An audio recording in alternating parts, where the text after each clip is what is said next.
Labor Day, time for family, friends, and some history on how it started. Washington, for Laura and Brian Lane of Milton, Pa. The Labor Day holiday is usually a day to just kick back with family. It's a great way to wrap up summer and put a bookend on it, Brian Lane says. This year the family decided to take son Jackson, 4, to the nation's capital for the weekend. Christmas and Thanksgiving are kind of commercialized, he said Saturday as an exuberant Jackson bounced up and down on the sidewalk outside the White House, waiting for the chance to see the gigantic dinosaurs at the Museum of Natural History. This is more about people. Labor Day for many is all about a last blast at the beach with family and friends. Backyard barbecues, school retail bonanzas, and the grudging realization that sun-soaked play days are no more. But the day has a deeper meaning and marks a pivotal moment in U.S. labor history, and it had a pretty violent start.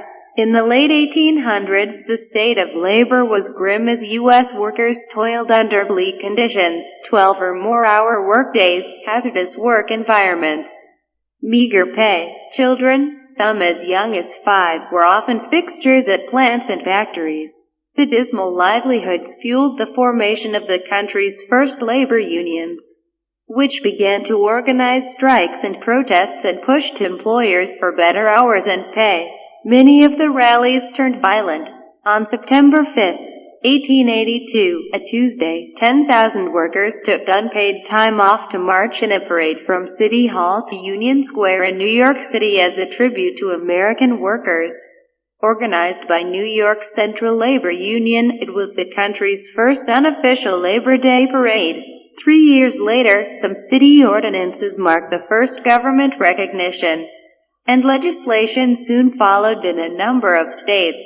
Then came May 11, 1894, and a strike that shook an Illinois town founded by George Pullman, an engineer and industrialist who created the railroad sleeping car. The community, located on the south side of Chicago, was designed as a company town in which most of the factory workers who built Pullman cars lived.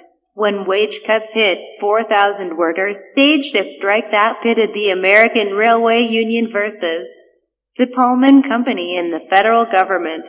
The strike and boycott against trains triggered a nationwide transportation nightmare for freight and passenger traffic at its peak. The strike involved about 250,000 workers in more than 25 states.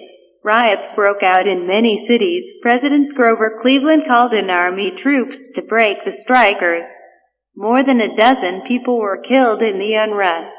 After the turbulence, Congress, at the urging of Cleveland and an overture to the labor movement, passed an act on June 28, 1894, making the first Monday in September Labor Day. It was now a legal holiday.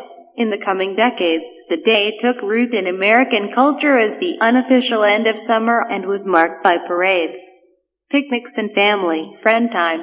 This year, Labor Day has a deeper meaning for Jim Francis and Arlene Persach of New York. Francis' father, a captain in the Navy, was buried at Arlington Cemetery outside the nation's capital in a moving service on Thursday, a few days before the holiday. Persach says the history of the holiday should not be overlooked. It is a guarantee of freedom for all U.S. workers and a chance to honor that history of America, but for others enduring tough times, not unlike those long ago Americans in the 1800s, there is little to relish. Sean O'Brien of Riverside, Caliph, has been living on the streets of Washington, D.C. since April, as he rested on a park bench in Lafayette Square reading a book. He pondered the question of what Labor Day means and shook his head. "I'm not working," O'Brien said. "For me, all days are pretty much the same.